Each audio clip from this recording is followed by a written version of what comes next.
हम देखने वाले हैं इंपॉर्टेंट चैप्टर फिजिक्स की क्लास 11th के कौन कौन से हैं। ठीक है, तो हमारा पहला चैप्टर आता है यूनिट एंड मेजरमेंट। तो ये unit and measurement important chapter है काफ़ी।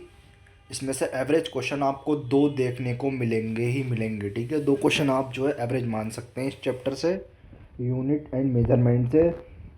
बेसिक चैप्टर है, आसानी से हो भी जाता है, काफ़ी बढ़िया चैप्टर है। ठीक है, अब आते हैं motion in straight line class 11। Motion in straight line chapter important है। इम्पॉर्टेंट इसलिए नहीं है कि क्वेश्चन ज़्यादा आते हैं, इम्पॉर्टेंट इसलिए भी है कि ये चैप्टर जो है बेस बनाता है।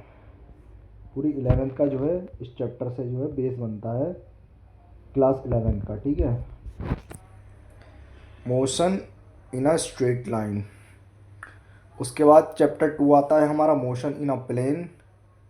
ये भी आपको करना है, ये भी इम्पोर्टेंट है। उसके बाद लॉज ऑफ मोशन, ये भी इम्पोर्टेंट चैप्टर है। ये इम्पोर्टेंट इसलिए नहीं है कि इनसे क्वेश्चन ज़्यादा आते हैं, लॉज ऑफ मोशन से 2 से 3 क्वेश्चन आपको देखने को मिल सकते हैं। ये भी काफ़ी इंपॉर्टेंट चैप्टर इसलिए हो जाता है।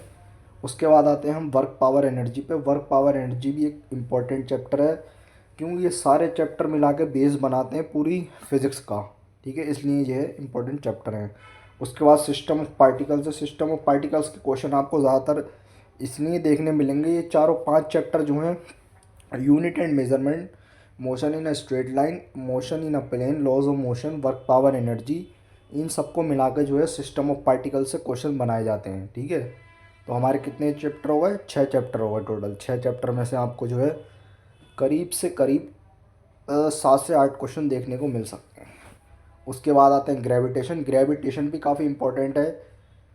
इसमें से आपको 1 या 2 क्वेश्चन देखने को मिलेगा, लेकिन हो सकता है नहीं भी मिले, लेकिन इम्पॉर्टेंट है। किस लिए? क्योंकि क्लास 12th में जो पहला चैप्टर है, पहली यूनिट है, उसके लिए इम्पोर्टेंट है, उसके लिए बेस बनाता है इलेक्ट्रिसिटी के लिए। ठीक है, अब हम आते हैं पार्ट सेकंड पे। आते हैं हम पार्ट सेकंड पे। ठीक है,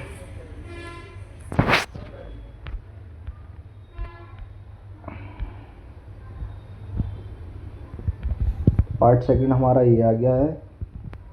पार्ट सेकंड में है हमारा mechanical properties of solid. Unit first, mechanical properties of fluids. आप जो है छोड़ भी सकते हैं, ज़्यादा इंपॉर्टेंट नहीं है, आपकी मर्ज़ी है पढ़ें या ना पढ़ें। ठीक है, उसके बाद आते हैं हम थर्मल प्रॉपर्टीज़ ऑफ मैटर। आपको इसको करना पड़ेगा, थर्मोडाइनमिक्स को करना पड़ेगा। थर्मोडाइनमिक्स 1% को आप छोड़ सकते हैं, क्योंकि क्लास 11th में जो है थर्मोडाइनमिक्स केमिस्ट्री में आप पढ़ लेते हैं। उसके बाद आया था केटीजी, काइनेटिक थ्योरी। आपकी मर्ज़ी है पढ़ें या ना पढ़ें। ये चैप्टर अभी के लिए जो है इम्पोर्टेंट नहीं है, लास्ट टाइम के लिए इम्पोर्टेंट नहीं है। इम्पोर्टेंट वो हैं जो मैं बता रहा हूँ। वेव्स आपको पढ़ना पड़ेगा, क्योंकि अल्टरनेटिंग करंट में वेव्स का ज़रूरत होता है। ये जो है बेस बनाता है यहाँ से। ठीक है, ये हुआ हमारी इम्पोर्टेंट चैप्टर। ऑसिलेशन भी आप जो है पढ़ लेना। उसके बाद ये होगा सारे क्लास 11th के इम्पोर्टेंट चैप्टर्स जो आपको पढ़ने हैं, और जो है आपको काफ़ी अच्छे मार्क्स दे के जाएंगे। ठीक है, तो वीडियो कर देना लाइक, चैनल कर लेना सब्सक्राइब।